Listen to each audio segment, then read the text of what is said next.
Alright, hi everyone. So we just watched the Campfire chat for Season 9 and the PTR, and well, there's a lot of stuff to unpack here, and I have not seen the patch notes yet. So I will have a separate video upload later on talking about the patch notes, which are pretty large, it seems. Lots of balance updates in particular, but I can only go through what I have just seen here, so stay tuned for another video.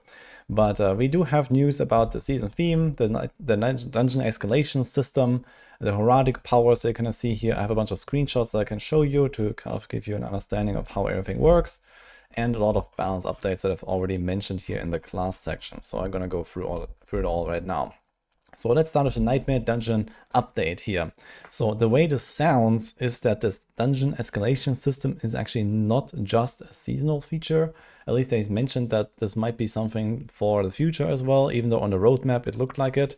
I'm not 100% sure right now, but at the very least this system works like that. So we have the new Nightmare Dungeon affixes. You see here, for example, positive affixes that go beyond what we used to have with like the extra gold and XP. Now you can find like certain equipment, you can find gems, and kind of like a bigger reason to go into some of those Nightmare Dungeons. So it might be like a really good target farming feature now. And the way that the escalation works is that you basically just keep adding more affixes to these dungeons. So it's going to be more stuff in there. And you see here, for example, this is like I guess like a third layer escalation sigil. You kind of go from dungeon to dungeon, and we don't know how far this goes. There might be like 10 runs or whatever. And well, you just get more stuff, but it also gets harder. So it's like a little bit of like a form of juicing, and it might be, really valuable to do this, but I mean, we have not played it, so we'll see. And you'll see here also these Horriic strong rooms. So this is like part of the seasonal stuff, I think.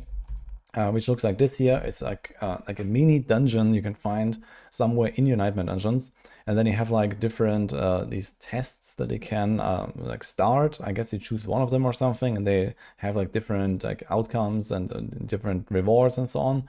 And depending on how well you do, you get extra rewards basically. So I guess it's also like another like kind of like rewarding experience depending on how strong your character is. We don't really know all the details of this, but we do know that this is where the escalation sigil is coming from. So you have to go in the normal Nightmare Dungeons, find the strong rooms, complete them, get the escalation sigil, which is like a separate sigil type. You see this here. And those have like these like multi-layer rewards basically. And at the end, there will be the Astaroth boss fight. So this Astaroth is this guy here. This is from Act 2 in the original campaign. And it's like a revamped fight of this. I think a lot of people were looking forward to Astaroth at some point, at least like from the past. I always remember people talking about him. Might be a cool fight. And this is outside of the boss ladder system. So there's like this own boss fight with its own rewards. I'm not sure what exactly. They didn't really say exactly what this guy will drop. Maybe the new uniques, since they added a few. So we'll see. But yeah, this is kind of like how that whole system works with the Nightmare Dungeons. Overall, it seems like a step in the right direction at least. So these like multi-layer dungeons could be interesting, especially with like how they get harder and harder. But since this is tied to torment difficulties, it means we're gonna like, outgear this very easily at some point. And this is gonna be like, torment 4 content basically, where we one-shot everything and nothing is dangerous to us.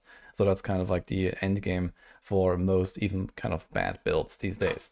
So in that case, I don't really expect like a lot of like, kind of like crazy stuff going on here, but it might at least be really valuable in terms of like farming certain things. Yeah, then we have the Horriic Powers. So this is this here. This is like the seasonal powers. This is similar to what we had in the past. There's like this interface here, and you can kind of like mix and match, build your own spell. So you have like these 5 different, I don't know, they have like all different names here, catalysts. So the catalyst is kind of the spell itself. And you have this bar here that represents the 6 skills on your skill bar, and similar to the mercenary reinforcements, you can trigger these catalysts whenever you press one of your buttons, basically, with a certain cooldown. And then, for example, there's like a starfall, there's like one that summons like some minions, and there's like, I guess, some explosion here and whatnot. They haven't shown us all of them. And then you can customize these kind of similar to how it works right now in Season 8, I guess, with like modifiers. So there's like these different like modifiers here. You can put them in there, and then the spell has like some extra effects, or buffs you, or debuffs the enemy, or gives you some certain stats. And it's kind of like, build your own spell. So here's some examples. There's like this minion thing that explodes. Here's this infusion. This is one of those modifier types. And in that case, for example, it gives you like fire damage bonus equal to the highest damage type bonus. So you can like, stack poison, but you also get fire, which is certainly not going to break enlightenment on a Sorc. And these kind of things. There's also some stuff that just like deletes monster affixes or elite affixes. So we'll see how this will go. They also showed off like a clip, for example, of destroying wallers and these kind of things. So it's like a little gimmick that you can add here, and maybe some extra damage powers or something like that. But realistically, I don't really expect those things to do any kind of damage that is like noteworthy in the late game. This has been a problem with the previous season powers, and they're just doing the same stuff again. I don't really expect those to carry you or something like that. But here's just some of those example effects. And this is like another type of modifiers here. They're called Arcana. That gives you yet another buff, for example, for your character or something when you activate your catalyst. And yeah, there's a bunch of like little things you get from that. It's like that's bottom line. It seems kind of like on the level of other typical season themes in terms of the impact. We also do get these unique like jewels here. So they go into your jewelry sockets, similar to Season 7 actually, where we had the witch power gems. Some of them even have exactly the same effect. So here's like a cheat death effect, so that's amazing. They just deleted hardcore for no reason. And then we have some stuff that is actually a copy pasta from Season 7, like this one. So yeah, kind of just like extra power boosts here. The Banish Restriction effect is coming for dot builds. That's kind of interesting. I guess we'll see how broken that will be. It seems like they are kind of going a bit over the top here with some of those effects. But yeah, this is kind of what you can expect here for now. Now, some other updates that are coming. So we have this here, Misk. So outside of the seasonal stuff, and as I said, I'm not 100% sure about the Nightmare Dungeon stuff. This might be seasonal or might be permanent. But at least the jewels here and the powers, they are obviously seasonal and they will not come back, I guess. But for now, this is what you got here. Now, what do you need to know? Season 8 gets no more balance updates right now. So until the 1st of July, when Season 9 starts, everything is set in stone. But then there's a lot of nerfs coming, which mostly are good in my book. So they talked about this here, Overpower. I actually recently made a video about this dedicated to that topic alone. And they are doing almost exactly what I had in mind would be the solution. So I think that is actually really excellent. They are nerfing the Overpower additive scaling by 80%. So previously a 40k life, 40k 45 build would have 20,000% extra damage, which is roughly times 10 or so of the typical values that typical builds have. And that extra damage is now nerfed by 80%. So you can kind of see it as 1k life fortified equals 100% damage boost. So a 40k life build will have 4,000% extra damage instead of 20,000 now. And this means it's going to be like triple instead of like times 11 of typical builds, for example. So that is a really good move, and this will probably immediately kill a lot of the like non-overpower related classes that like try to use that mechanic basically. So like Sorcs, for example, they're not really an overpower class, and they will likely not continue to use it now, which I think makes a lot of sense. So we'll see how this play out. Overall, I think it's going to balance out the meta in a much better way though. So I'm actually kind of excited for this. Then they're also like rebalancing like some of the additive values on like items I can roll. They talked about create an overpower, get the same value. Okay. Max res, everyone is going to get 20% more defense basically. Actually, almost, it's like 16. Yeah, something like 20% against the elemental effects because max res goes to 75 now, baseline, but the cap is still 85 with like Tyrius Might, for example. They're also rebalancing key passives. So they're nerfing like especially like the key passives that really scale to the moon, like combustion right now, or enlightenment, I guess, and close quarters combat. There's a bunch of like examples here that have really high values, especially if you ramp up a certain like stat on your gear or something. So they said that they should generally be in that range of like 75% damage bonus, and no single effect should be, it's just eclipsing the others. So that's basically what they said. So I expect there's gonna be a lot of nerfs in the patch notes once I go through them. But overall, this will also mean they bring down the top builds and they kind of like balance out the overall meta, which yeah, is definitely a good move here. So I'm also excited to see how this will play out. But I would definitely expect that we're going to be overall weaker, especially on the best builds and the top builds in Season 9. I expect that it's going to be not as easy as it was in Season 8, to just like blast through everything and one-shot all the bosses and be immortal while doing that, basically. And, you know, stuff like, you know, Pit 120 is probably out of the question. So we'll see. Some other stuff they talked about, season rep from any elite and bosses you kill. So that's just going to be like a, you know, season-wide thing. And here's the unique powers. I'm going to show them in a second. More runes. So a lot of people are complaining about runes. We're going to get more from especially the tributes and from Undercity. Every tribute will give you 1 rune now. More gem fragments in hordes. Also, they lowered the cost of crafting, for example, the jewelry caches and so on. They give them more items, so that might be at least some kind of like late game material sink as well, depending on how much we get here. And they also talked about the reliquary, and they said that they understand that people are unhappy with that and they might do some upgrades there in the future. Now let's talk about the class changes. So here's first of all some new items. So I'm going to work class by class. First the new items and then the changes. So we have this new unique here. Every class gets 1. For barbarians, this is a pair of boots that gives you a basic attack buff and a cleave effect, similar to the bash cleave, which the temper will now be reworked. But all of your basic skills will be able to cleave. So they said that in general, they actually wanted to buff basic skills across the board, and they actually gave them a lot more power, like double or triple, with nerfing some other effects in the meantime as well, to make sure they don't go completely overboard.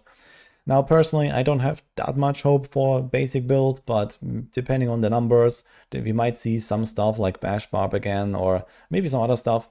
And for example, on Spurborn, there could be some potential for something like a Thrash build being actually pretty good now and so on. So we'll see. But yeah, across the board, they wanted to buff all of them. And here's like a special example for the Barb. Another thing though for the Barbs is they nerfed Earthquakes, especially through the legendary Paragon node here. And yeah, probably some other tweaks that we'll see in the patch notes. Then we have the Druid. They get a pretty interesting new item for Pulverize, so I think that is going to be an exciting build here. Pulverize, at least for me, is one of my favorites, and especially on a Druid, I really love that build. And they making this like some kind of crossover with like crits, overpowers, and poison damage now. So you have this new weapon. That could be pretty busted, especially if you look back at this unique jewelry with the damage over time stacking effect. That could be pretty nuts, and we'll see how this will play out. But definitely exciting that we're gonna see something for Polarize here, I think. Also, Cataclysm is getting a nerf, kind of expected, I guess. They did say that the snapshotting of all powers for Cataclysm is intended, but they're just nerfing the numbers.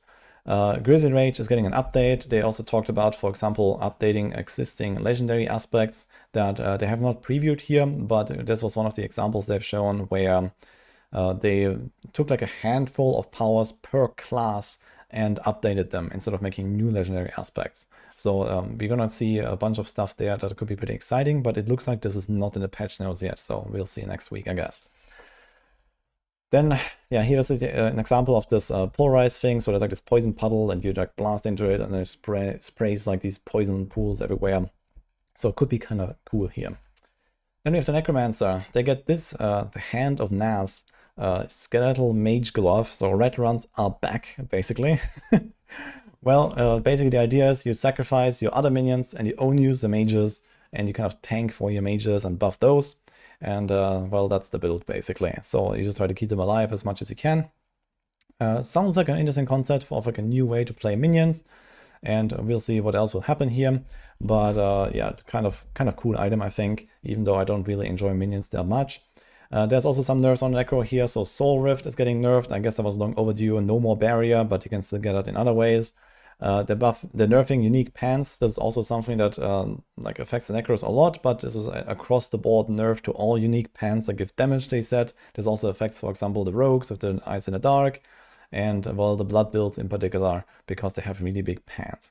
So yeah, not that much more damage here. So Blood Wave will go down, Blood Surge, Blood Spear, everything basically is gonna get a nerf, but all of these are also really powerful builds currently. But keep in mind, this is kind of like a cumulative nerf. We also have the overpower nerf that affects all of these, so we might actually see like a pretty heavy impact on some of those builds. Then we have the Rogue. Rogue gets this new item here, which is a Flurry Helm that wants you to not run with any resource generation and instead spend your life when you're out of resources. Kind of a weird design. We'll see if that's going to be good or not. Realistically, this doesn't seem much better than just a Perdition Helm with kind of a huge downside. So we'll see. But this is kind of the new item here. I don't really expect much of it. There's no other updates for Flurry, and it's really not crazy, I think. But Eyes in the Dark / Death Trap is getting a nerf. I guess that comes to no one's surprise. They are buffing Poison Trap, in particular of Infiltrator aspects. I'm excited to see that one. Bursting Venoms as well, so that could be a thing, maybe for like Poison TB again or something like that. And Eagle Horn is getting a buff apparently, so a penetrating shot might be a thing now. So they also talked about ranged rogues being kind of like not really that great right now, and we'll see if they're going to do some other big updates here. And then we have the Sork. Sork get a pretty cool new item. This is the amulet here for Hydras. So you're gonna have big Hydras, and you can buff them with like adding more heads, so you don't have this massive ring of Hydra heads that we have seen in the past once Tempering was introduced, which to be honest I found pretty cool, but it seems like they want to move away from that and instead make Giga Hydras. So they will always be 3-headed, but for every extra head you get extra damage and they go larger. So that could be a thing now, and here's an example where they show this off. There's like the normal Hydra, and this is like the 3-headed Hydra, and it's like, you know, way larger, and I'm pretty sure this can grow as large as the entire screen at some point if you have like 20 Hydra heads or something. So I'm quite excited to see that, and that could actually be an interesting new setup here. Lightning Spear is getting a nerf. We don't know how much yet, but I expect a lot.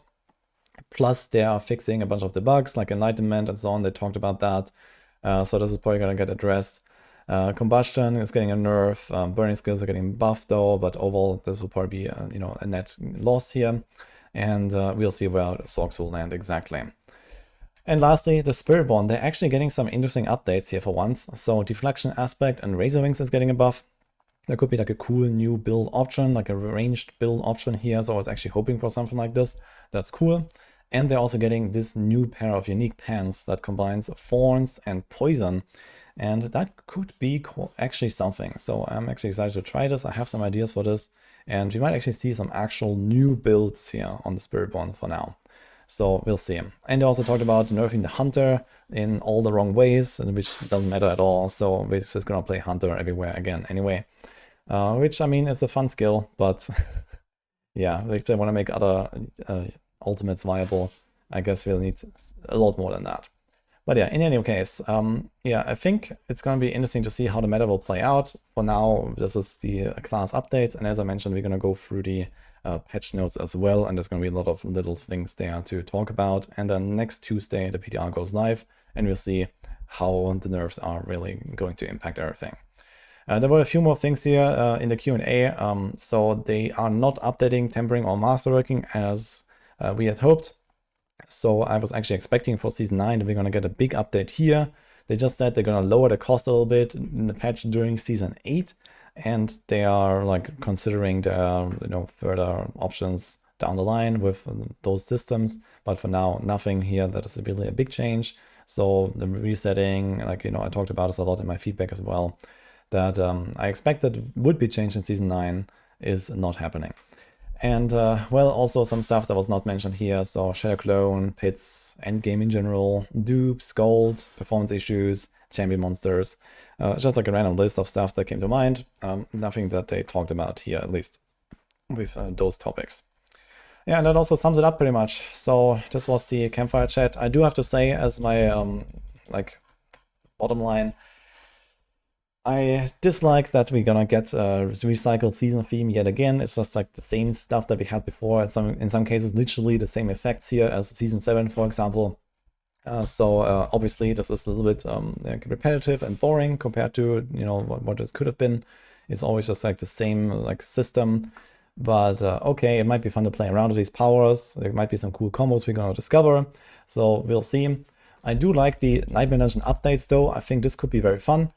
So cool new affixes. We can actually do target farming. I think this might solve a lot of the holes in like the progression that we have with like people running out of souls or people running out of crystals or people running out of gold. So depending on how they solve this here, this could be very nice. And this escalation system also sounds like it might make Nightmare Dungeon farming a little bit more interesting and more rewarding, which is desperately needed. Overall, I do hope though that at least long-term, let's say expansion and so on, we're gonna get an even bigger update here, like an actual juicing system and actually rewarding and difficult content, because this is still all confined into Torment 4 territory, which is just not really a high-end, kind of like exciting system to like grind this for like 500 hours, for example. So yeah, this is kind of missing here. And then for like the overall class changes, I think they did nerf most of the right things, and I guess it just comes down to, are we going to get enough updates to the other existing worse builds right now? So we'll see exactly, but I can't speak to that just yet. So yeah, this is kind of my bottom line here. Some good stuff, some bad stuff, and well, we'll see next week. So this is my summary. I'm gonna link down the patch notes as well, and the full like Campfire video, so you can go check it out for yourself. Oh my gosh, I am so nervous right now. Yeah, hope you enjoyed that, and see you guys next time.